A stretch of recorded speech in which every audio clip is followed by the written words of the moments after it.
বিসমিল্লাহির রহমানির রহিম। সংগ্রামী সকল ফেসবুক ভাই বোন বন্ধু, বাংলাদেশের বাইরে এই ভিডিওটি যারা দেখবেন, আমার পক্ষ থেকে জানাই সংগ্রামী সালাম। আসসালামু আলাইকুম।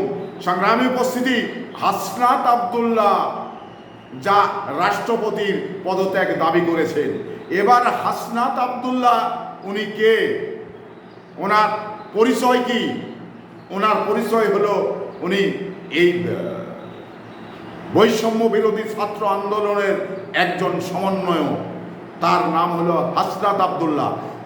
এই হাসনাত আব্দুল্লাহ রাষ্ট্রপতির পদত্যাগ চেয়েছেন, দাবি করেছেন।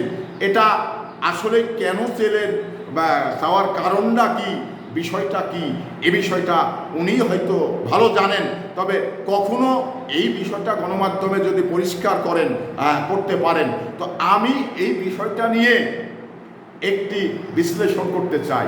সে বিশ্লেষণটা হলো এই যে এই তৎকালীন আওয়ামী লীগের সময় এই রাষ্ট্রপতিকে নিয়োগ দেওয়া, এবং এই তৎকালীন উনি সাবেক বিচারপতি ছিলেন, অবসর নেওয়ার পরেই তাকে কিন্তু রাষ্ট্রপতি করা হয়েছে।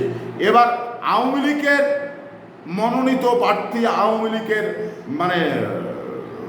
পার্লামেন্ট সদস্যদের নির্বাচনের পরেই কিন্তু সে রাষ্ট্রপ্রধান হয়েছে।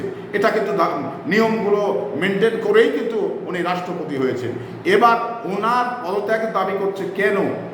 ওনার পদত্যাগ দাবি করতে পারে এই কারণেই, বা এই কারণেই হয়তো এই বিষয়টা জোরালো হচ্ছে।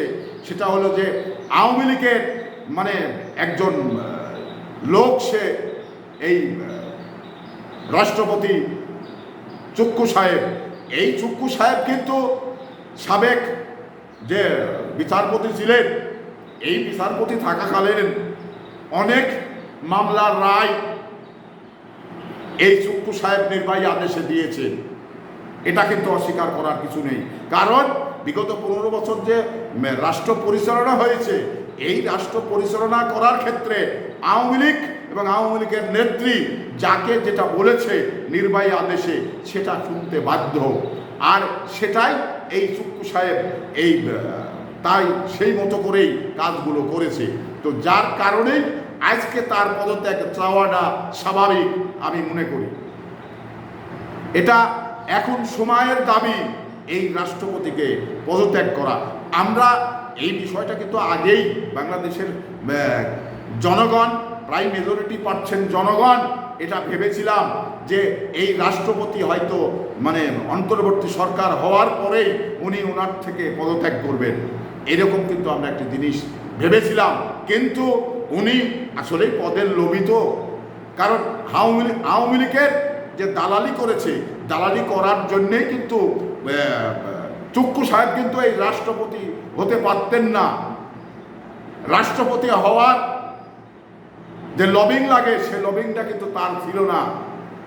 একটা দিকেই সে হাসিনার কাছে প্রিয় পাত্র হয়েছিলেন, সেটা হলো যে বিগত সময় যে বিচারগুলো করেছিলেন, এই বিচারগুলো হাসিনার কথাতে করা হয়েছিল, হাসিনাকে সন্তুষ্ট করার জন্যই করা হয়েছিল।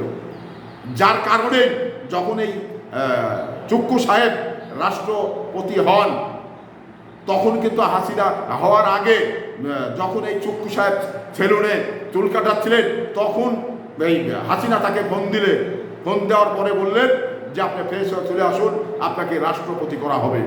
তাহলে একটা মানুষ বিভিন্ন কিছু লবিং করে বারবার ধর্ণা ধরে একটি পদ কিন্তু পায় না। আর এই চুক্কু সাহেব তাকে নিজে হাসিনা ডেকে রাষ্ট্রপতি করলেন। তাহলে এখানে আমাদের কি বুঝতে বাকি আছে? আমাদের এই বুঝতে বাকি নেই। তো রাষ্ট্রপতি যে হাসিনাকে খুশি করার রাষ্ট্রপতি, হাসিনাকে অন্যায় বিচার করে দেওয়ার যে রাষ্ট্রপতি, এটা কিন্তু অস্বীকার করার বাংলাদেশের মানুষের কাছে জায়গা নাই চুক্কু সাহেবের। তো সেই কারণেই কিন্তু তাকে এই রাষ্ট্রপতি করা হয়েছিল। তো সেই রাষ্ট্রপতি, আমরা কিন্তু এই বিষয়টা অনেক আগেই ভেবেছিলাম যে রাষ্ট্রপতি হয়তোবা অন্তর্বর্তী সরকার হওয়ার পরপরই রাষ্ট্রপতি পদত্যাগ করবেন, কিন্তু উনি পদত্যাগ করেননি। কারণ ওনার তো এই রাষ্ট্রপতির চেয়ারটা বড় লোভী জিনিস এবং কামায়ের জিনিস। তো সেই কারণেই উনি মানে লোভ ছেড়ে পদত্যাগ করতে পারেননি। এখন এই মুহূর্তে এদেশের ছাত্র জনতা যখন এই দাবিটি করছে, তাদের দাবি আমি মনে করি ন্যায্য। কারণ আওয়ামী লীগ যেখানে নেই, সেখানে আওয়ামী লীগের এই রাষ্ট্রপতি আওয়ামী লীগের জন্য কি করবে? আওয়ামী লীগের জন্যও কিছু করতে পারবেন না। আবার মানে বাংলাদেশের আওয়ামী লীগ যে এন্টি দলগুলো আছে, তাদের কাছেও সে সন্তুষ্ট করাতে পারবেন না। কারণ উনি দুই লাইয়ের মানুষ হয়ে গেছেন, মানে দুই লাইয়ে পা দিয়ে এখন রাষ্ট্রপতি হয়ে বসে আছেন। তো একটা মানুষ দুই লাইয়ে পা দিয়ে কখনো কেউ মানে কোনো পক্ষের লোকই তাকে সাপোর্ট দেয় না। তো সেই ধারাবাহিকতায় রাষ্ট্রপতি এখন সময়ের দাবি রাষ্ট্রপতিকে পদত্যাগ করানো, রাষ্ট্রপতি পদত্যাগ করা। তো সেই বিষয়টা আমি ব্যক্তিগতভাবে মনে করি এই চুক্কু সাহেব এই সময় তাকে পদত্যাগ করা উচিত। কারণ বিতর্কিত না হয়ে পদত্যাগ করা উচিত। কারণ নিজের সম্মান নিজেকে ধরে রাখা লাগে, ধরে রাখতে হয়। তো সেই ধারাবাহিকতায় চুক্কু সাহেব এই সময়ে পদত্যাগ করা আমি মনে করি উচিত। কারণ সার দৃষ্টিতে সে কি ভাবছেন ওটা উনি জানেন। তবে আমি বাংলাদেশের জনগণ হিসাবে আমি মনে করছি এই মুহূর্তে তার পদত্যাগ করা মানে একেবারে সময়ের দাবি। তো সংগ্রামী উপস্থিতি, এই আশা ব্যক্ত করেই আগামী দিনের সুন্দর বাংলাদেশ গড়ার প্রত্যয় ব্যক্ত করে বিদায় নিচ্ছি। আসসালামু আলাইকুম।